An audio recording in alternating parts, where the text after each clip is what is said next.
Welcome to the first episode of the Classic and Current Gaming Podcast here on YouTube.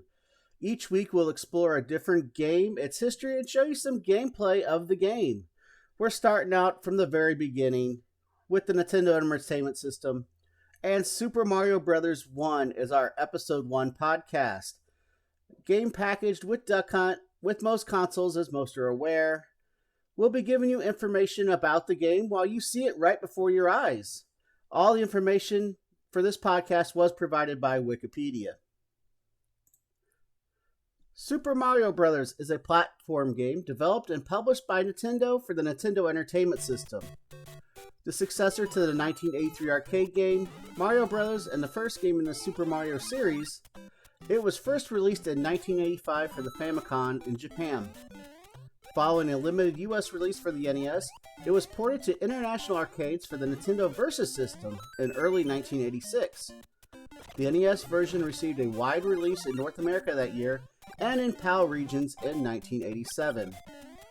Players controlled Mario or his brother Luigi in the multiplayer mode as they traversed the Mushroom Kingdom to rescue Princess Toadstool from King Koopa, later named Bowser.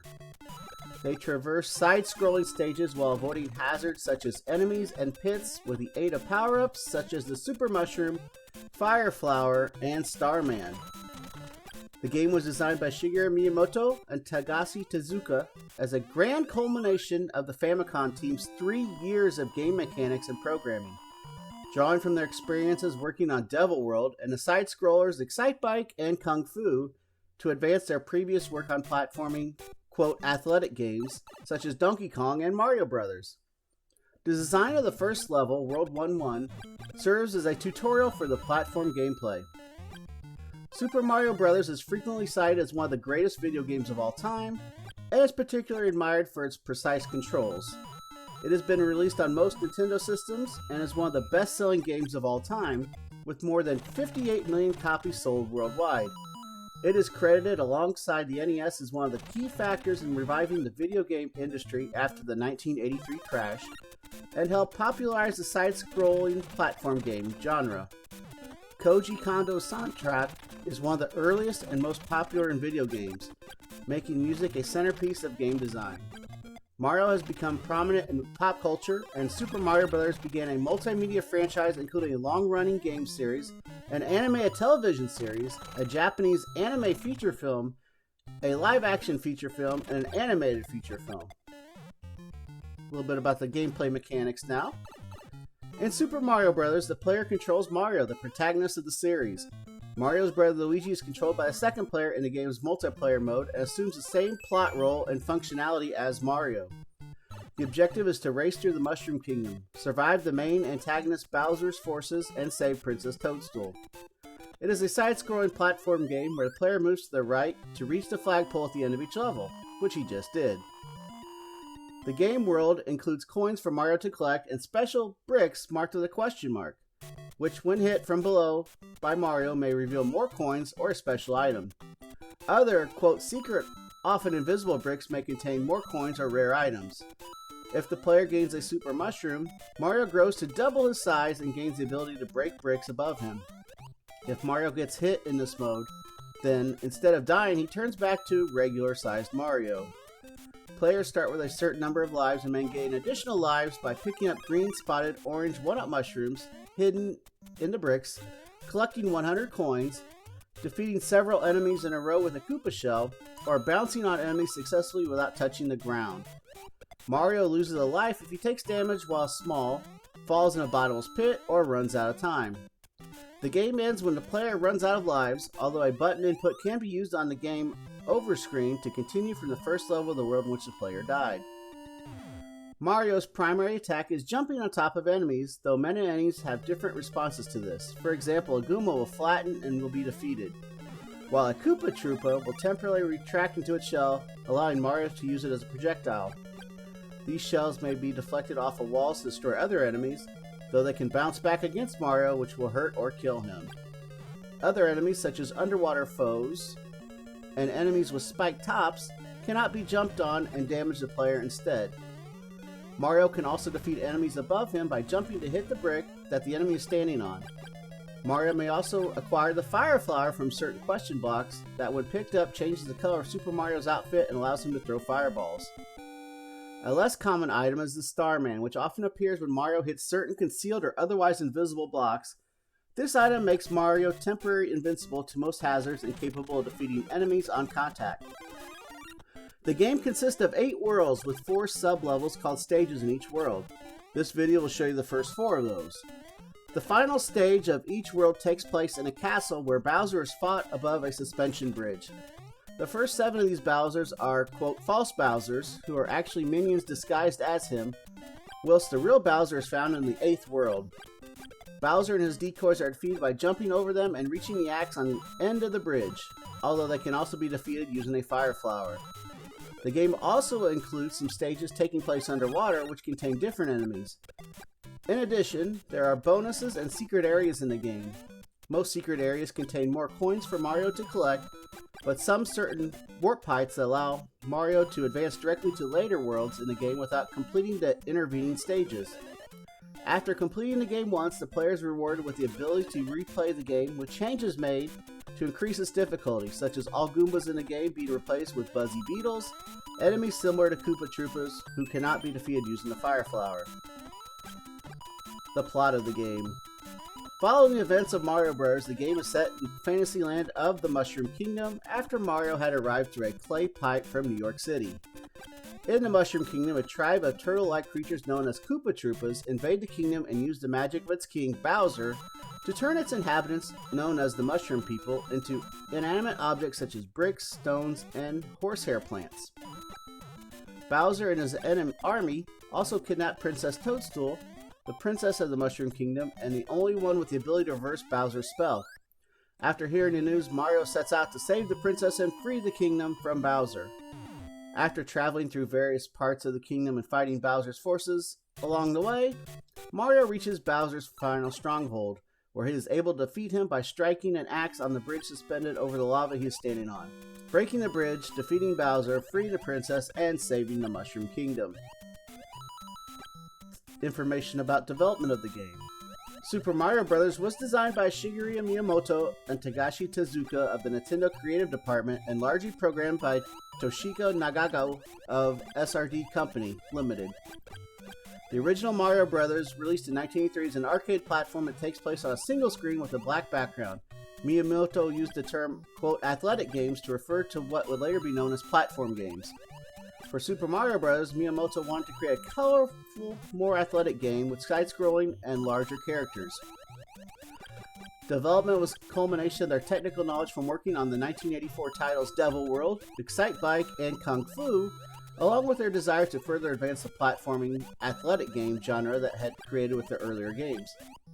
The side-scrolling gameplay of racing game Excitebike and beat-em-up game Kung Fu Master, the later ported by Miyamoto's to the NES as Kung Fu, were key steps toward Miyamoto's vision of an expansive side-scrolling platformer. In turn, Kung Fu Master was an adaptation of the Jackie Chan film Wheels on Meals in 1984. While working on Excitebike and Kung Fu, he came up with the concept of the platformer that would have the player strategize while scrolling sideways, over long distances, have above-ground and underground levels, and have colorful backgrounds rather than black backgrounds. Super Mario Bros. Used the fast-scrolling game engine Miyamoto's team had originally developed for Excitebike, which allowed Mario to smoothly accelerate from a walk to a run, rather than move at a constant speed like in earlier platformers. Miyamoto also wanted to create a game that would be the, quote, final exclamation point period for the ROM cartridge format before the forthcoming Famicom Disk System was released. Super Mario Bros. Was made in tandem with The Legend of Zelda, another Famicom game directed and designed by Miyamoto and released in Japan 5 months later, and the game shared some elements. For instance, the fire bars that appear in the Mario Castle levels began as objects in Zelda. To have a new game available for the end of the shopping year, Nintendo aimed for simplicity. The team started with a prototype in which the player moved a 16 by 32 pixel square around a single screen. Tezuka suggested using Mario after seeing the sales figures of Mario Bros. The team chose the new name Super Mario Bros. After implementing the Super Mushroom power-up. The game initially used a concept in which Mario or Luigi would fly a rocket ship while firing at enemies, but this went unused. The final game's sky-based bonus stages are a remnant of this concept. The team found it illogical that Mario was hurt by stomping on turtles in Mario Bros., so decided that future Mario games would definitely have it so that you could jump on the turtles all you wanted. Miyamoto initially imagined Bowser as an ox, inspired by the Ox King from the toy animation film Alakazam the Great from 1960. However, Tezuka decided he looked more like a turtle, and they collaborated to create his final design. The development of Super Mario Bros. Is an early example of specialization in the video game industry, made possible and necessary by the Famicom's arcade-capable hardware. Miyamoto designed the game world and led a team of 7 programmers and artists who turned his ideas into code, sprites, music, and sound effects. Developers of previous hit games joined the team and ported many special programming techniques, features, and design refinements such as these: Donkey Kong slopes, lift, conveyor belts, and ladders, Donkey Kong Jr.'s ropes, logs, and springs, and Mario Bros. Enemy attacks, enemy movement, frozen platforms, and POW blocks. The team based the level design around a small Mario, intending to later make his size bigger in the final version, but they decided it would be fun to let Mario change his size via a power-up. The early level design was focused on teaching players that mushrooms were distinct from Goombas and would be beneficial to them. So in the first level of the game, the first mushroom is difficult to avoid if it is released. The use of mushrooms to change size was influenced by Japanese folktales in which people wander into forests and eat magical mushrooms. This also resulted in the game world being named the Mushroom Kingdom. The team had Mario begin levels as Small Mario to decide obtaining a mushroom more gratifying, Miyamoto explained.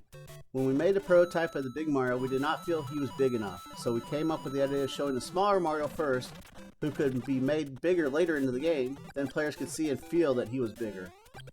Miyamoto denied rumors that developers implemented a small Mario after a bug caused only his upper half to appear. Miyamoto said the shell-kicking one-up trick was carefully tested, but people turned out to be a lot better at pulling the trick off for ages on end than we thought. Other features, such as the blocks containing multiple coins, were inspired by programming glitches. Super Mario Bros. Was developed for a cartridge with 256 kilobytes of program code and data and 64 kilobytes of sprite and background graphics. Due to this storage limitation, the designers happily considered their aggressive search for space-saving opportunities to be akin to their own fun television game show compilations. For instance, clouds and bushes in the game's background use the same sprite code recolored, and background tiles are generated via an automatic algorithm. Sound effects were also recycled. The sound when Mario is damaged is the same as when he enters a pipe, and Mario jumping on an enemy is the same sound as each stroke when swimming. After completing the game, the development team decided that they should introduce players with a simple, easy-to-defeat enemy rather than beginning the game with Koopa Troopas. By this point, the project had nearly run out of memory, so the designers created the Goombas by making a single static image and flipping it back and forth to save space, while creating a convincing character animation. After the addition of the game's music, around 200 bytes of open cartridge space remained. Miyamoto used this remaining space to add a sprite of a crown into the game, which would appear in a player's life counter as a reward for obtaining at least 10 lives. Some information about the music of the game. Nintendo sound designer Koji Kondo wrote the 6-track score for Super Mario Bros., as well as all the game sound effects. At the time he was composing, video game music was mostly meant to attract attention, not necessarily to enhance or conform to the game. Kondo's work on Super Mario Bros. Was one of the major forces in the shift towards music becoming an integral and participatory part of video games. Kondo had 2 specific goals for his music: to convey an ambiguous sonic image of the game world and to enhance the emotional and physical experience of the gamer. The music of Super Mario Bros. Is coordinated with the on-screen animations of the various sprites, which was one way which Kondo created a sense of greater immersion. Kondo was not the first to do this in a video game. For instance, Space Invaders featured a simple song that gets faster and faster as the aliens speed up, eliciting a sense of stress and impending doom which matches the increasing challenge of the game. Unlike most games at that time, for most composers were hired later in the process to add music to a nearly finished game, Kondo was a part of the development team almost from the beginning of production, working in tandem with the rest of the team to create the game's soundtrack. Kondo's compositions were largely influenced by the game's gameplay, intending for it to heighten the feeling of how the game controls. Before composition begins, a prototype of the game was presented to Kondo so that he could get an idea of Mario's general environment and revolve the music around it. Kondo wrote the score with the help of a small piano to create appropriate melodies to fit the game's environments. After the development of the game showed progress, Kondo began to feel his music did not quite fit the pace of the game, so he changed it a bit by increasing the song's tempos. The music was further adjusted based on expectations of Nintendo's playtesters. Kondo would later compose new music for the new Super Mario Bros. Ice, Desert, and Nighttime level themes that appeared in the 2019 level creator game Super Mario Maker 2. That's all the general information for the game. We'll let you enjoy the rest of this video here and see the rest of the gameplay for World 4.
That will conclude episode 1 of the Classic and Current Gaming Podcast, a weekly podcast of all things video games.